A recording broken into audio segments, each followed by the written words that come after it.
on this International Human Rights Day. All the eminent persons on the dais, Mr. Rajivan,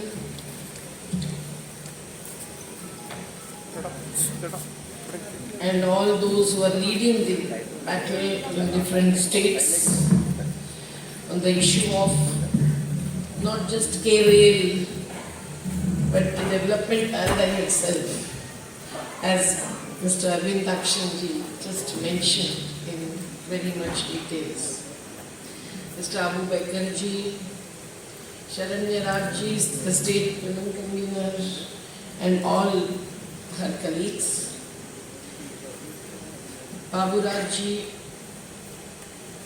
who is one of the affected persons suffering a lot. SP Raviji, who has led the battle on the Athirapalli project. And I remember Lata, who is no more with us. Sharat Chalur and C.R. Nilakantan, our colleagues in the National Alliance of People's Movements, and all those, Mr. John and Mr. John and others who are on the dais, and the eminent guests present. I am here today after a long time, during which you have really organized yourself not as victims, but as the citizens demanding your right to live, right to shelter, right to livelihood, and human right beyond constitutional rights. And hence I am pleased to be here and see the well-organized, not just the strength but the spirit that you are conveying through this gathering. I know that you have already shown your mass organization, unity, solidarity on the 27th of September. When we were in Maharashtra with all our left front comrades participating in the farmers' struggle.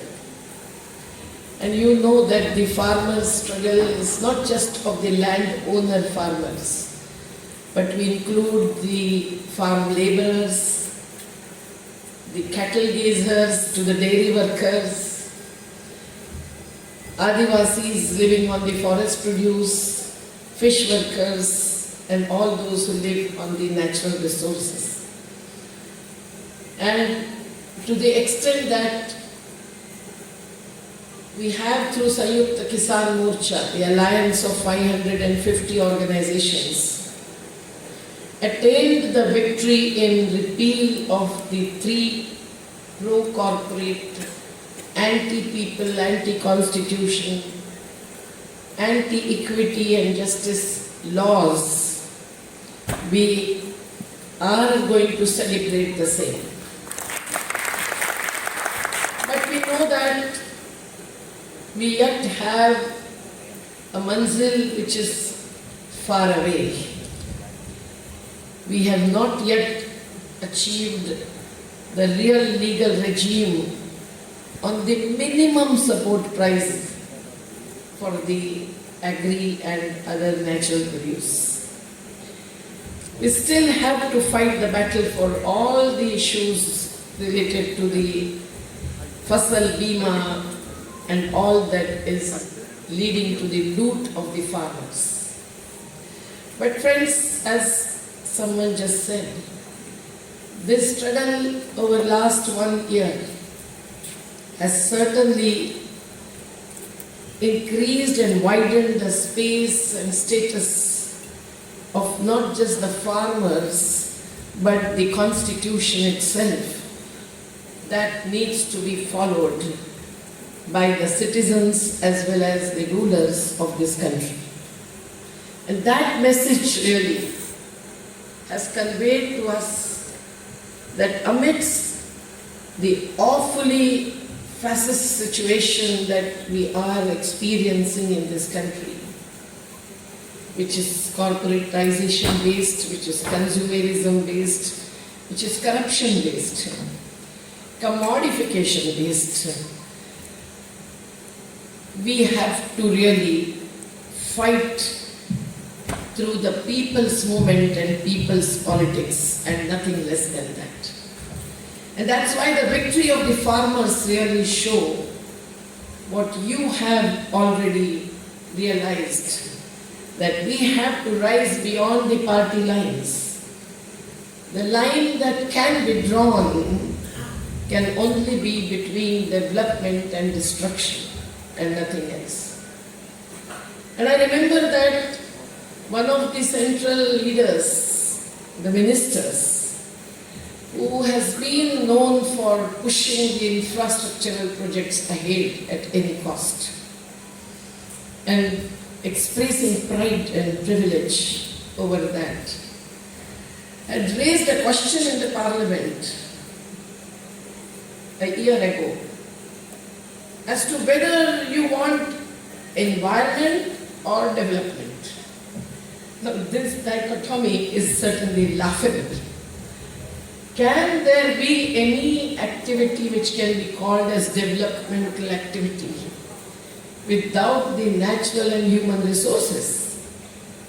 And if both of those two kinds of capital are getting destroyed, even in the beautiful and bountiful state of Kerala, what will happen to not just the Western Ghats, but every mountain range, every river, every groundwater source and aquifer, every agricultural land without which we cannot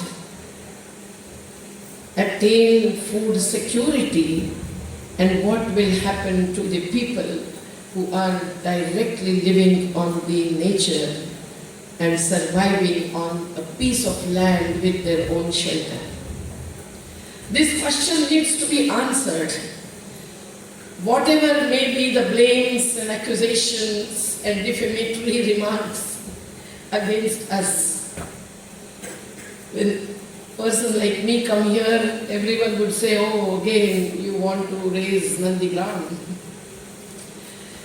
As Mr. Rajavan just said, their comrades and we were all together.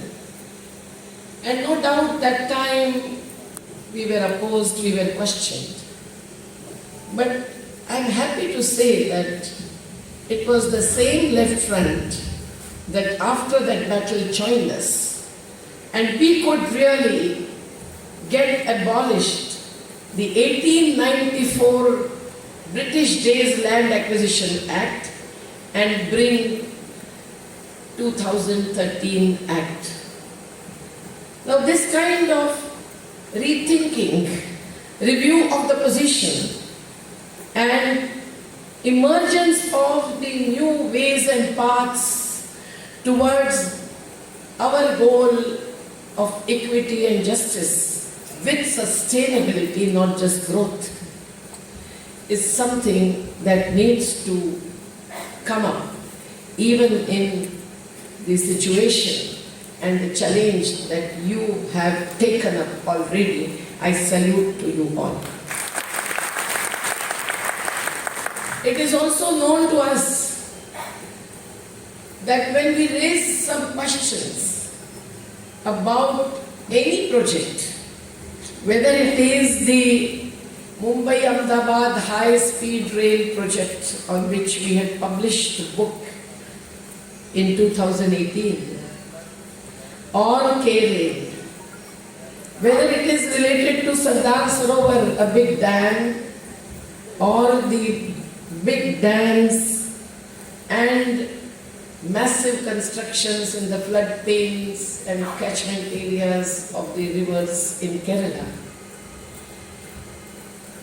We know that those questions are raised with our democratic right. That is granted to us by the Indian Constitution. And hence, not just filing an application under the right to information, but asserting the right of the citizens to be not just witnesses to, not just victims of, but the participants in the development planning process is the right that is granted by the Constitution, at least later, maybe, but in 92-93, with the clear position taken through Article 243. But the question is one of paradigm. When in Paris to Glasgow, there is discussion and debates based on the impact on the climate that the developmental activities, as they are invariably called, are having on the climate, we realize that the real question is of the political and economic climate that decides the paradigm. Because of then the commitments given in Paris or in Glasgow, where our Prime Minister has said that by 2070 there would be zero net, no carbon emissions. But we know that after the Paris Convention Summit, the coal blocks were opened up, and even today we have 60% of our energy or power generation based on the thermal power. So it is only blah blah blah, as Greta Thunberg calls it. She is a young girl like Disha Ravi and others in Kerala. Also there are so many youths, I can see the young girls sitting here. And when they say anything that is accepted, no one can challenge them, even during that Glasgow COP26 summit. But when the real affected, directly affected people raise a question, they are most likely to be considered as anti-development and anti-nationals. You are still out of jails. We have seen a number of jails in the country. But we know that this question needs to be raised here and now. Because what is happening to the country, including to the state like Kerala, to the Western Ghats, is something that cannot be kept hidden anymore. You are facing landslides and floods after floods. You are seeing the lack of regulation and monitoring of your big dams, which was not acceptable to the Kerala state government when the last flood occurred. But this time, they have followed to an extent CWC guidelines, keeping the reservoirs low. You know that the Medhapatkar report was discussed enough. But the Kasturi Ranjan report following Gadgil report, somewhat weaker, but still strong enough to say that we need regulations, controls, and limits to the development, and in the name of development, destruction, excavation, everything that is happening in the Western Ghats. It is therefore when you are facing the landslides leading to deaths and nothing less than that, we know that there is a need to review the paradigm adopted by the state of Kerala and every state in the Western Ghats region. We are fighting the battle against the Lavasa megacity in Maharashtra. The work is stopped because the primitive tribes were also being looted of their land illegally without following any law, with the fake documents and fake agreements. But project by project, even if we raise the issues, the real question is, what is the vision that our rulers are going to follow? When the drought and flood cycle is occurring everywhere, we just studied 2 districts in Maharashtra where the flood was very devastating the last monsoon. Raigad next to Bombay and Kolhapur. And the only conclusion that was unanimously drawn by the experts to activists to the affected people was that the so-called infrastructure, which has become a suprastructure today, is really destroying the natural structure, processes and resources in Delhi. When a big Konkan railway bridge was built in the district of Raigad, the river Savitri, which was flowing over 2-kilometer range, could not get that much space, and she had to accommodate herself in 700-meter stretch, which was bound to bring in flood and it did. The Mumbai-Goa Express Highway and the Kolhapur-Nepal International Expressways, all of those are blocking the natural flows and routes. And it's not just the elephant route or the corridor, but the human sources of life support. And hence, even in Kerala, when we have seen this happening, we must appeal to the rulers, and if there is no response, challenge them on the infrastructural projects here as well. Friends, it is very clear that this high-speed rail on one hand, and now the renamed semi-high-speed rail of yours, the proposals that came up since 2017 and then in 2019, none else but the former consultant Alok Kumar Ji Verma has clearly stated that the proposal was different initially and now it is different. It was something that was a part of the railway network.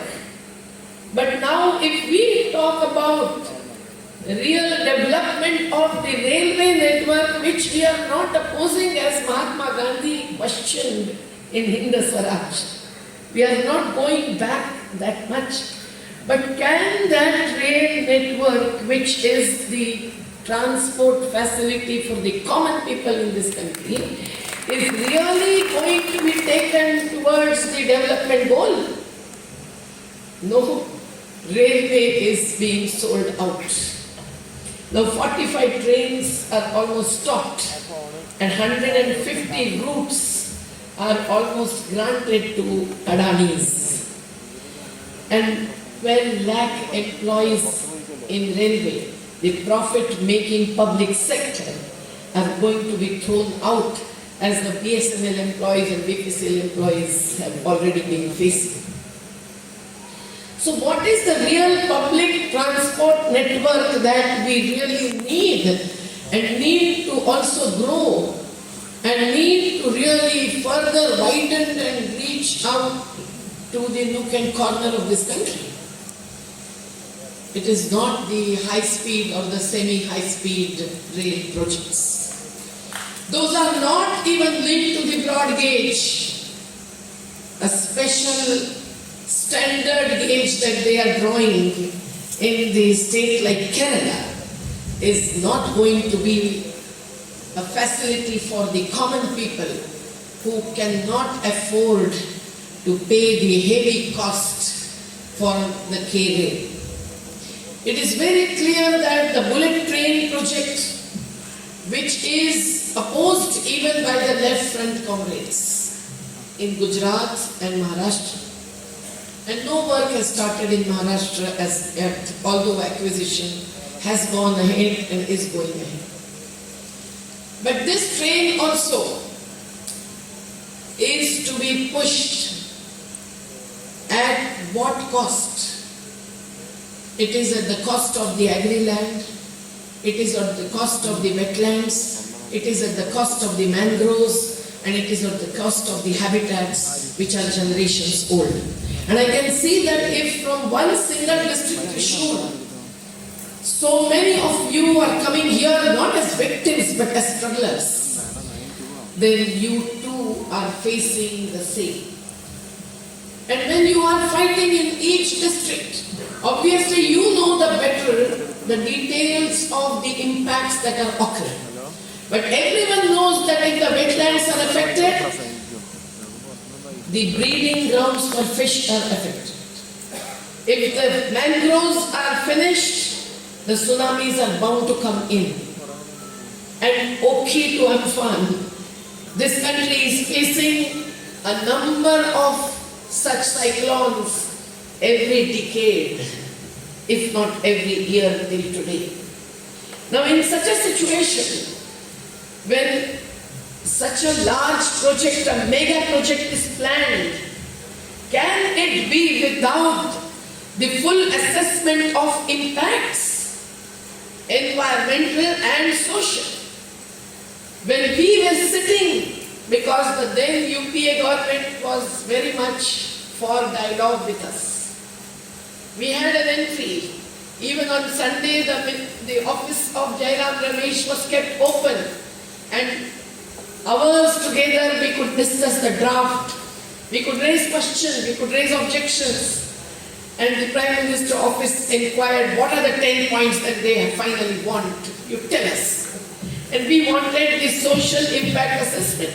But we wanted all impact assessments not by any pro-corporate agency, not by a patron who would give a signature on whatever is drafted as a report by the government itself. We wanted that with the full participation and primacy to the Gram Sabhas, and in the urban areas also the ward Sabhas. Now this is the right that you are in a way demanding. If your Gram Sabha, if your ward Sabha in the urban areas, your municipal unit is not even consulted, how can they assess the real impact is a question. If the Adivasis or Dalits are affected, if the women face acquisition of last chunk of land of 4 cents as the third project coming onto her land, then only she can tell us what is the real impact, and not just the planners and the researchers or the scientists. And this is what the 2013 Act stresses and underlines. Has that happened here with the K-Rail project? Have they ever consulted you coming to your villages, your townships? Yes or no? No. So that is what is undemocratic. And when we are across the country raising our voice against the anti-democratic practices, like passing of laws, 21 bills were passed in 20 hours during the lockdown in the parliament. 3 acts were imposed which had to be repealed because Narendra Damodar Das Modi got defeated by the farmers' strength. But 29 laws in favor of the Shramik, the toiling masses, the workers, which came up through the struggle over last 70 years, since 1947 onwards, those are repealed and 4 codes are being imposed. So this is being challenged by all of us, people's movements, in which there are socialists, there are communists, there are centrists, but there are farmers, laborers, women, youth, students, every other kind of organizations. And the alliances of organizations as well, from the Gandhians to the Marxists. So how can K-Rail kind of project go ahead through the equally undemocratic and unconstitutional process is a question that we all must raise with hands in hands. And we see that the environment impact assessment, we have seen a number of projects from Enron to the Jindal's thermal power project, mega cities and so on, where how the EIA is played with. When EIA 2020 is not yet converted into a final notification, we are saved for the time being. But otherwise, there are not going to be EIAs or environmental consents and clearances for many projects which are going to be highly destructive, whether of rivers or the mountains.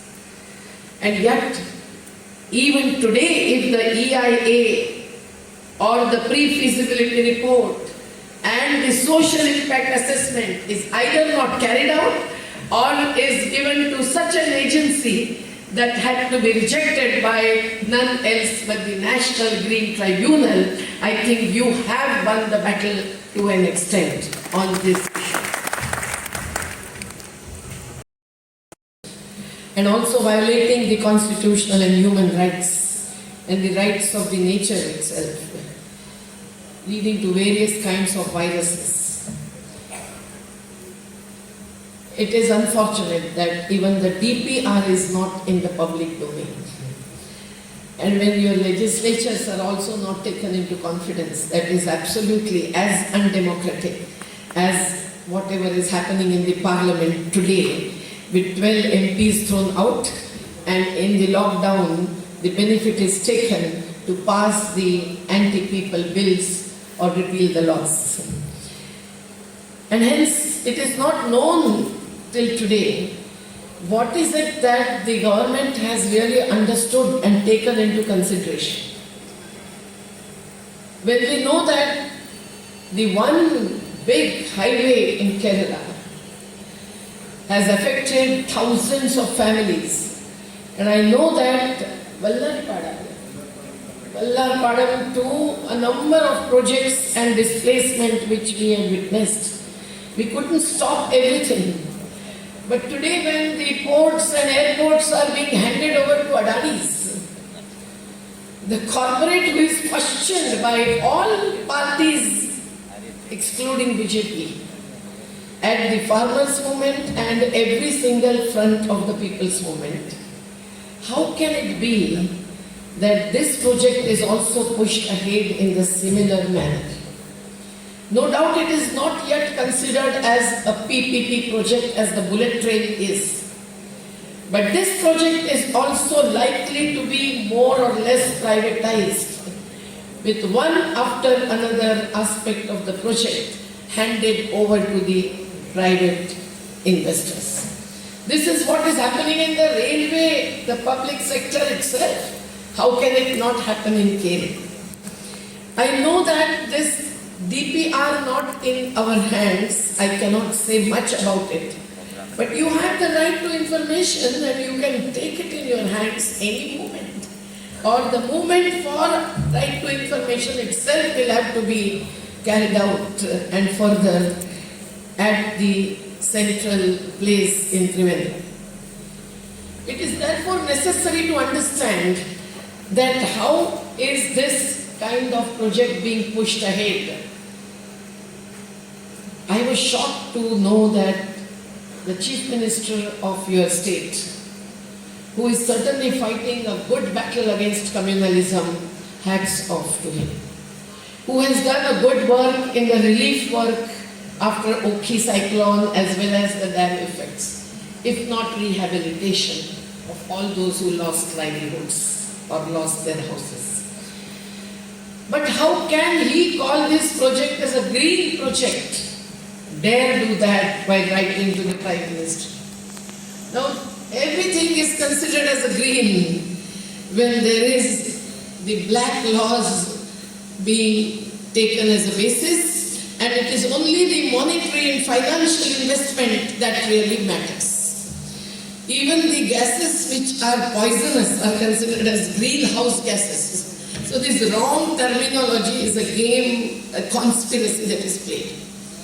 But this project cannot be considered as a green project, as I just said, and you have realized that when the highway really affected up to 30 meters, right, first, and then the second time the houses rebuilt on the remaining land were again affected, what is it that they have got? At the most, some compensation. But the very resettlement site that we visited to see, years after they were displaced, we could find that even they had not got the rehabilitation in the real sense. There were no alternative colonies and there were no amenities, and the land that was given to them was leading to the sinking of the houses in certain places. Now thousands of houses, at least 20,000 to be again affected, is something that is not a small impact for a small state like Kerala. And hence when you are raising a question about the displacement of 1 lakh people, I think the state government must be compelled to answer as to why is it necessary. Is this really a priority in terms of the infrastructure or the transport policy? Now it is called as green because there is a claim that there would be less of road transport, which is polluting the air in Delhi. In other places it is not given much importance as much as Delhi and NCR region. But will that happen? On one hand, I can see the Kerala also is having more and more of road transport, and for that the highways and expressways are also growing. And parallel to that, maybe at some distance in some districts, while in some districts I am told it is so close that even after the highways impact and affect, the balance land is again going to be taken over for this project. Now that is too much. The secondary and the third time displacement is something which no one can bear and need not bear. But when this greenery is being lost, with the activities coming up in the Western Ghats, how can these projects be called as green? Green ventilators are lost, and that's why people are dying for oxygen. We know that when such kind of big projects come up, there is so much of material needed. That is energy intensive activity. It is not just energy intensive when you take out coal alone. Whether it is cement, water, everything that is gone into this kind of project leads to the emission of carbon. And this energy intensive technology, which is taken from Japan, if not only the Western countries, is something that is destroying our country, and that is proved through an umpteen number of research and impact assessments. If K-Rail is not gone through that process even today, and if the center is not given the consent, then this is the time you have to fight and fight and fight.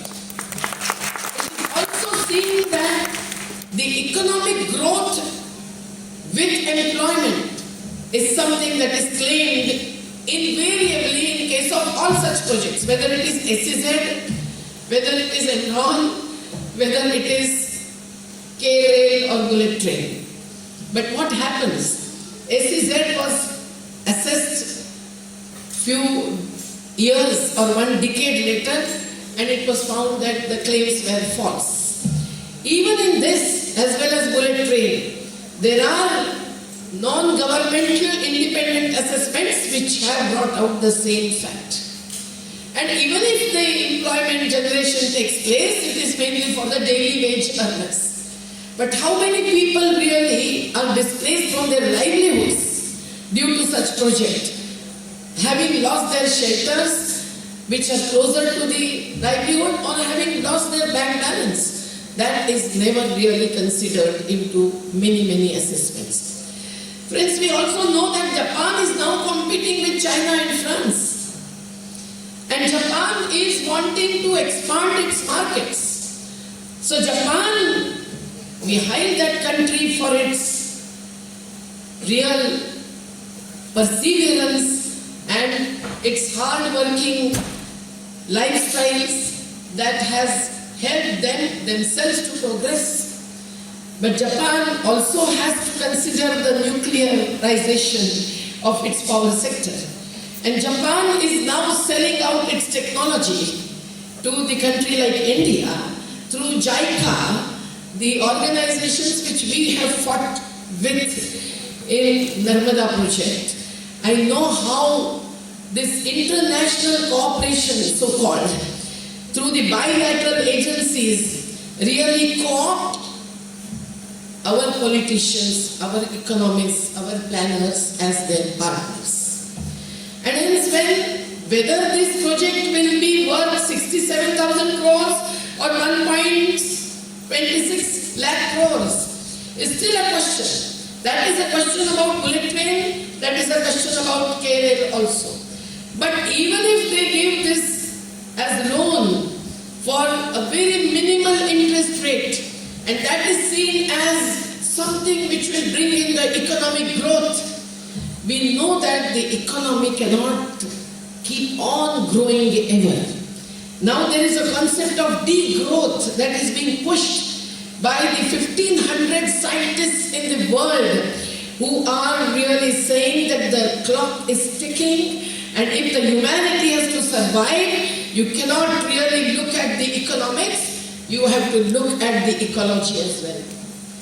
And friends, therefore, when the Japan is offering this technology, are we really bound to accept it as it is? When the Kerala state government is giving an assurance to the center that we will take care of the financial losses, it is not just the losses of the government, it is the loss of the state exchequer that needs to be challenged, because this state exchequer is coming from the taxes of the common citizens, and that cannot be misused even in the situation of pandemic, where people are wanting the real investment for the real life support activities. So whether there is a need for such a K-rail, how many people will travel, even that figure is always fake. 40,000 they say will travel in the bullet train across the states, and here they say 80,000. No one can believe that this will ever happen. And if at all the elite section population can use this, it will be at the cost of the alternative investment in the real transport for the common people. So all these issues that you have raised, I think are worth taking forward, and it is very, very clear that if we have to change the development paradigm, we have to resort to the people's struggle and nothing less than that.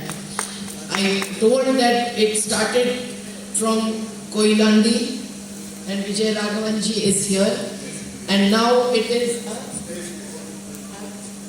and Ismailji also, yes, and you are still leading it even after years, district after district. I think this kind of challenge to the project is always condemned by the politicians. They would defame us, and they would say that these are the people who are again taking up the battle against development. No, we are fighting against destruction, degradation, and institutionalization. But I tell you what games are on.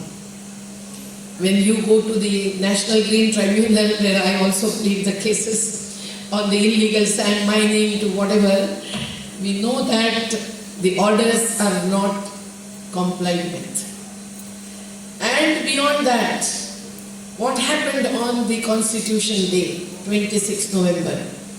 You might not have heard that speech of the Prime Minister. The great Prime Minister spoke before the Chief Justice of India and all justices who were present in the Vigyan Bhavan.